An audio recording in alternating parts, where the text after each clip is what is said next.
I've been wanting to make this video ever since I saw the sneak peek of the next generation glasses from VUZIX up at their headquarters a little more than a year ago.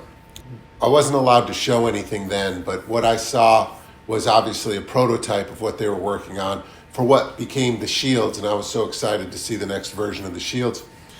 And it looked like the only opportunity to do that recently would be at CES.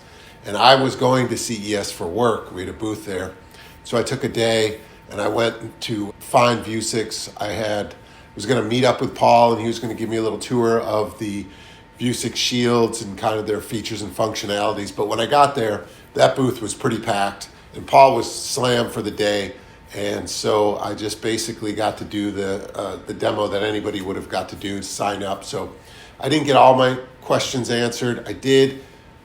I was able to kind of figure out some things that were going on just from, a couple of people I talked to and what I saw and what I felt about the glasses, and I'll get into that soon. The first thing that struck me was how light they were, or balanced, I guess was the thing, is because they do have a nice battery. One of the guys I talked to, I didn't get specifics, but it was about 1 o'clock in Vegas. I think the show started at 9. He said he's been wearing them all day and his batteries just died. So I'm assuming, I can only glean that they were charged up, ready to go for the show. About 4 hours of runtime, and he was probably showing them all day long, showing them or using them the whole time. So I would say, probably between 3 to 4 hours of life is my estimation from what I got off of that.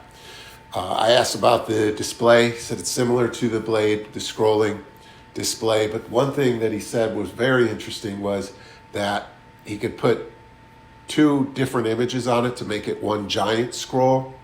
That would obviously have to mean that you're able to move the displays or offset them somehow. I didn't quite understand that, but it was definitely describing a scrollable display for 2 different images on each eye so that it increased the display side. I hadn't heard of that before.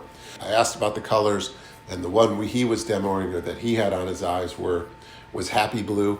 I'm sure they have some cute names. I have an email with a bunch of questions that I wish I could have asked there. So I'll try to get those answered and get back to you with more details. I think just seeing them on somebody, seeing the display of what you can see, and seeing how they fold up. The blades used to fold halfway back, the ear, the arm that holds it onto your ear, and which made the case a little bit bigger. So now, as they have like regular glasses, they fold up. And I think that I didn't see any cases, but that obviously would make the case a lot smaller and thinner, and they're a lot easier to carry around. So, there was a lot of information that you could get just by being there, holding them, touching them, seeing them on you and seeing them on other people and seeing the example that they put on it. So I still have a lot of questions. I'm super excited about when they come out. Definitely want to get my hands on them and take them for a spin, off demo, so it's not have the demo mode, and see what they can do, because I really think that these are the type of glasses that I really would not mind wearing around and getting my information that way, the songs, the directions, all the emails and messages, and take some pictures like that. So I think it's a beautiful product. I think they're leaps and bounds technology-wise above anybody else that's putting out smart glasses like that. I think they really got a handle on what people will wear and why they'll wear it. And I have to believe that the adoption in this case is going to come from the industrial sector, people wearing these at work, getting their information, getting their emails, and just really liking it.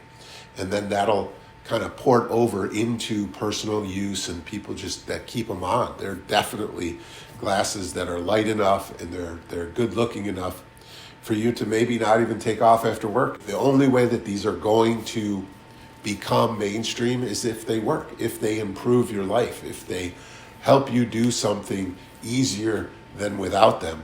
And as far as I can tell, with a lot of this stuff, it's going to be a lot nicer having it come directly, into your eyeballs than having to get a vibration, reach into your pocket, figure out, what it is, scroll through a whole bunch of different apps, and then figure out who's trying to get in touch with you. I think they did a great job, and I'm excited to see them out in the wild and see what people do with them and how things adapt to the new world of everybody with smart glasses. So if you like this stuff, especially smart glasses, robotics, automation, autonomous cars, stuff like that, please like this and then subscribe, and we'll get some more videos like this up there. Enjoy. Thank you.